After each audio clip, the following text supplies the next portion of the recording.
While crafting my TED Talk, there has been at this point probably dozens, if not hundreds of versions. It's not that I didn't have the central core theme, right? It's that I wanted to explore how I wanted to say things and what was the whole spine of the conversation, right? Like there's the theme of the event itself, there's what I want to say, and then there's how is it going to be most powerfully conveyed to the audience in a way that aligns with who I am and how I show up in the world, but what I'm inviting the audience also into. Like, what do I want them to take away? What do I want them to feel, say, or do as a result of this talk? What do I want them to take away? And what do I want them to what do I want to live inside of them when coming in contact with or hearing this talk?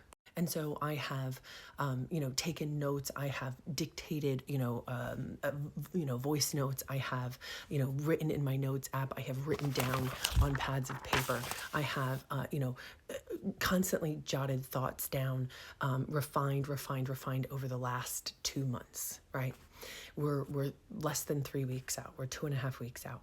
And there's little places that I'm still tweaking, right? But this going through this entire process has built a level of confidence in me in knowing that I am saying exactly what I want to say, exactly how I want to say it, and exactly how I want it to land with the audience, right? And when you forego that creative process, when you forego that iterative process that is deeply connected to your creativity and to who you are, it's an exploration of who you are, what you want to say, how you want to show up in the world, and how you want other people to, be empowered to show up in the world as well. That is a confidence building exercise. Iterative processes are what is required for you to build confidence and to tap into your personal power, not over others, but power within yourself, into your own humanity, into the unexplored parts of yourself. That is where you find your power within yourself to show up as the most incredible version of yourself. And when you forego that iterative process and outsource it to something like AI, you forego your confidence as well.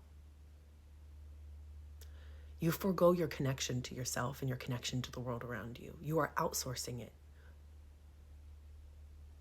To what? It's not even to another human. It's an amalgamation of other humans, sort of,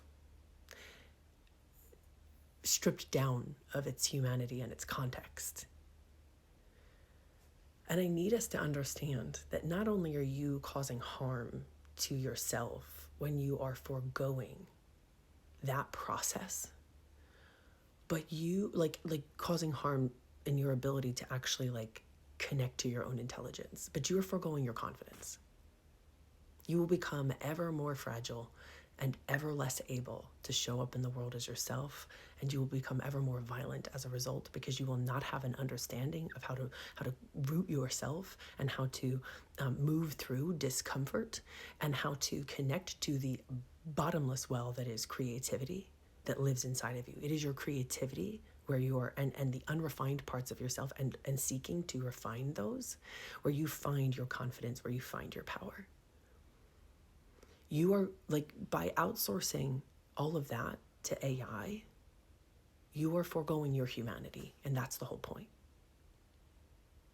I need us to be so fucking for real that the damage that is done by not engaging with yourself and your own creativity and that iterative process can be undone, sure, but it'll take a lot fucking longer than you think, and it'll be a lot harder than you're going to be willing to engage with or have the tools to engage with easily.